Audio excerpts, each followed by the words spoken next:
क्या आपको लगता है कि ग्रीन हाउस को सर्दियों के लिए तैयार करना मतलब बस पुराने टमाटरों को उखाड़ना और वसंत तक दरवाजा बंद कर देना है? ऐसा बिल्कुल नहीं है। यही एक गलती अगले साल आपकी पूरी फसल को बर्बाद कर सकती है। आज मैं आपको 3 आसान चरणों में दिखाऊंगा कि कैसे अपने ग्रीन हाउस को समस्याओं के अड्डे से भविष्य के पौधों के लिए एक आदर्श शुरुआती घर में बदले। और अंत तक देखिएगा, क्योंकि मैं एक ऐसा बड़ा रहस्य बताऊंगा जिसके बारे में कई अनुभवी माली चुप रहते हैं और जो आपकी संरचना को सबसे अप्रत्याशित शीतकालीन खतरे से बचाएगा। ईमानदारी से कहूं तो एक लंबे सीजन के बाद ग्रीन हाउस सिर्फ एक खाली जगह नहीं होती। यह एक पूरा पारिस्थितिकी तंत्र है जिसमें गर्मियों के दौरान फसल की सुखद यादों के साथ साथ फंगस के बीजाणु, कीटों के लार्वा और थकी हुई कमजोर मिट्टी भी जमा हो जाती है।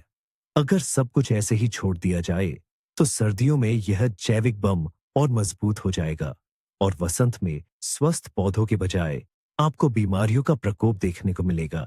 इसलिए हमारी शरद ऋतु की तैयारी केवल सफाई नहीं है, बल्कि एक पूर्ण स्वच्छता उपचार और आने वाले सीजन में सफलता की नींव रखना है। तो चलिए, हमारी योजना में 3 मुख्य चरण हैं और पहला, सबसे गंदा लेकिन सबसे महत्वपूर्ण कदम है पूरी तरह से साफ सफाई।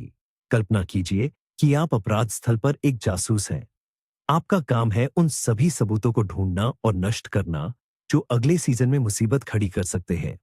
और पहला सबूत है सभी पौधों के अवशेष, टमाटर, खीरा और मिर्च के तने और पत्ते, जमीन में बची हुई जड़ें, गिरे हुए पत्ते और खरपतवार भी। सब कुछ पूरी तरह से एक एक तिनका साफ कर देना है।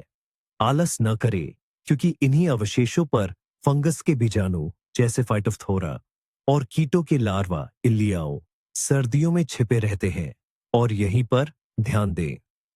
कई लोग ये गलती करते हैं कि इस पत्ती और तना को खाद के ढेर में फेंक देते हैं।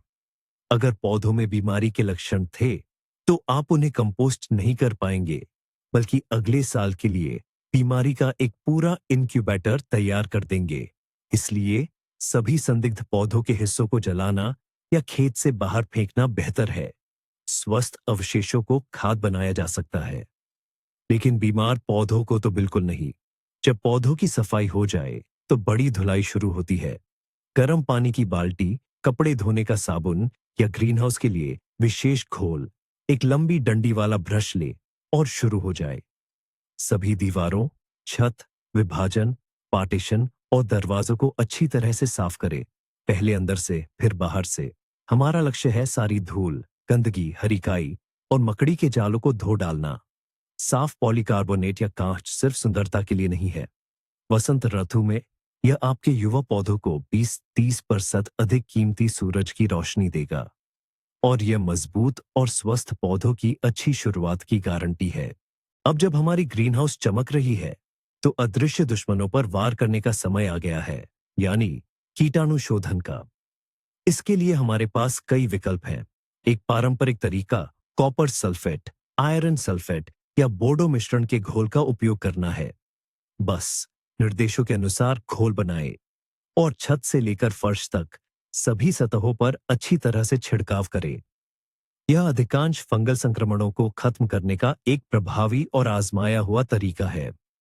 अगर इस सीजन में बहुत सारी बीमारियां और कीट थे तो आप भारी हथियार सल्फर फ्यूमिगेटर का इस्तेमाल कर सकते हैं, लेकिन इसके साथ बेहद सावधानी बरतनी होगी। सभी दरवाजे और दरारें कसकर बंद कर दें, फ्यूमिगेटर को जलाएं और तुरंत वहां से बाहर निकल जाए। ग्रीन हाउस को 2-3 दिनों के लिए पूरी तरह सीलबंद रखना होगा और याद रखें, सल्फर का धुआं बहुत तीखा संक्षारक होता है। ये कारकास के धातु के हिस्सों को नुकसान पहुंचा सकता है, खासकर अगर वे गैल्वेनाइज्ड या पेंट किए हुए न हों। इसलिए इस तरीके का उपयोग केवल सबसे गंभीर मामलों के लिए करें। और आप कोई भी तरीका क्यों ना चुने, मुश्किल से पहुंचने वाली जगहों पर विशेष ध्यान दें। पॉलीकार्बोनेट के जोड़ों, कोनों और नींव की दरारों पर, इन्हीं छिपी हुई जगहों में कीटों के लार्वा और फफूंद के बीजाणु अपने सर्दियों के ठिकाने बनाना पसंद करते हैं। हमारा लक्ष्य है कि हम उन्हें पनपने का जरा भी मौका न दें। सफाई का काम तो हो गया। अब हम दूसरे महत्वपूर्ण कदम की ओर बढ़ते हैं और वह है हमारी ग्रीन हाउस के दिल यानी मिट्टी का ध्यान रखना। पूरे सीजन में मिट्टी ने अपना सब कुछ दे दिया है। सारे पोषक तत्व पौधों को दे दिए हैं और अब यह थकी हुई और कमजोर हो चुकी है। कई बागबान मानते हैं कि इसका एकमात्र उपाय यह है कि हर साल ऊपरी 10-15 सेंटीमीटर मिट्टी हटाकर नई मिट्टी डाली जाए। पर ईमानदारी से कहें तो यह एक बेहद मुश्किल और थका देने वाला काम है, खासकर अगर आपका ग्रीन हाउस बड़ा हो। खुशकिस्मती से एक आसान और उतना ही कारगर तरीका मौजूद है। हमारी मिट्टी को स्वस्थ और उपजाऊ बनाया जा सकता है। इसकी शुरुआत जैविक खाद डालने से करते हैं। क्यारियों में अच्छी तरह से सड़ी हुई गोबर की खाद, कंपोस्ट या पीट मॉस को खुले हाथ से फैला दें। यह सिर्फ एक खाद नहीं है, बल्कि यह केंचुओं और फायदेमंद सूक्ष्म जीवों के लिए सर्दियों की एक शानदार दावत है। वे पूरी सर्दी काम करते रहेंगे, मिट्टी की संरचना और उर्वरता में सुधार करेंगे। और अगर आप पेशेवर बागबानों की तरह काम करना चाहते हैं, तो हरी खाद, ग्रीन मैन्योर वाले पौधे लगाएं। सरसों, फसेलिया या रब्बी की राई ये सचमुच के हरे डॉक्टर हैं। इनकी जड़ें मिट्टी को बेहतरीन तरीके से भुरभुरा बनाते हैं और जब इनकी हरी पत्तियां मिट्टी में मिलाई जाती है, तो वे इसे समृद्ध करती हैं और रोगजनकों के विकास को रोकती हैं। यह मिट्टी को स्वाभाविक रूप से स्वस्थ बनाने के सबसे अच्छे तरीकों में से एक है। एक बार जब सभी फायदेमंद चीजें मिट्टी में मिल जाएं, तो मिट्टी को हल्का सा खोदना चाहिए। और यहां एक महत्वपूर्ण बात है, मिट्टी के ढेलों को तोड़े नहीं, उन्हें वैसे ही रहने दें। सर्दियों में पाला इन ढेलों में घुसेगा, उन्हें तोड़ेगा और वसंत तक मिट्टी को भुरभुरा और हवादार बना देगा। प्रकृति आपके लिए सबसे मुश्किल काम खुद ही कर देगी। अक्सर हम सोचते हैं कि हमने सब कुछ कर लिया, साफ सफाई, खाद डालना, मरम्मत। ज्यादातर लोग यहीं रुक जाते हैं, ये मानकर कि सर्दियों में ग्रीनहाउस का सबसे बड़ा दुश्मन कड़ाके की ठंड या भारी बर्फ है। लेकिन यहीं आता है एक अप्रत्याशित मोड़। सबसे कपटपूर्ण खतरा फरवरी या मार्च की तेज धूप है। जरा कल्पना कीजिए, बाहर अभी भी 0 से नीचे तापमान है, लेकिन सूरज की किरणें तेज हो चुकी हैं। बंद ग्रीनहाउस के अंदर की हवा गर्म होकर प्लस तापमान तक पहुंच जाती है। ऐसे में क्या होता है? मिट्टी में छुपे फंगस के बीजाणु और कीटों के लार्वा जाग उठते हैं। उन्हें लगता है कि बसंत आ गया है, लेकिन रात में फिर से पाला पड़ता है और यह गर्माहट जमावट का चक्र कई बार दोहराया जाता है। ये न केवल ग्रीनहाउस की संरचना को कमजोर करता है, बल्कि बसंत तक सबसे प्रतिरोधी बीमारियों के पनपने के लिए आदर्श परिस्थितियां भी बनाता है। तो क्या करें? इसका रहस्य बहुत आसान है। ग्रीनहाउस को गर्म न होने दें। सबसे आसान तरीका है छत पर बर्फ डाल देना।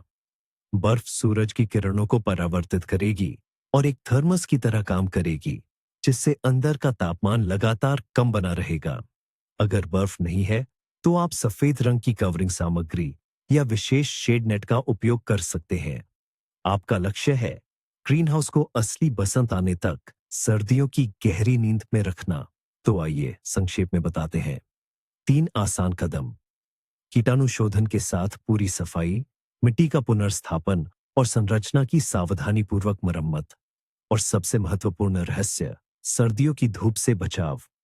इन कदमों को उठाकर आप न केवल अपने ग्रीनहाउस को सर्दियों के लिए तैयार करते हैं, बल्कि आप अपने भविष्य की फसल के स्वास्थ्य और प्रचुरता में एक बड़ा निवेश करते हैं। यह वीडियो अंत तक देखने के लिए धन्यवाद। अगर यह आपके लिए उपयोगी था, तो लाइक करना और चैनल को सब्सक्राइब करना न भूलें, ताकि आप नए सुझावों से वंचित न रहे। और अब आपके लिए एक सवाल, क्या आपके पास ग्रीनहाउस को सर्दियों के लिए तैयार करने का कोई अपना, शायद थोड़ा हटकर लेकिन आजमाया हुआ तरीका है? टिप्पणियों में उसके बारे में लिखें। आइए अपने अनुभव साझा करें।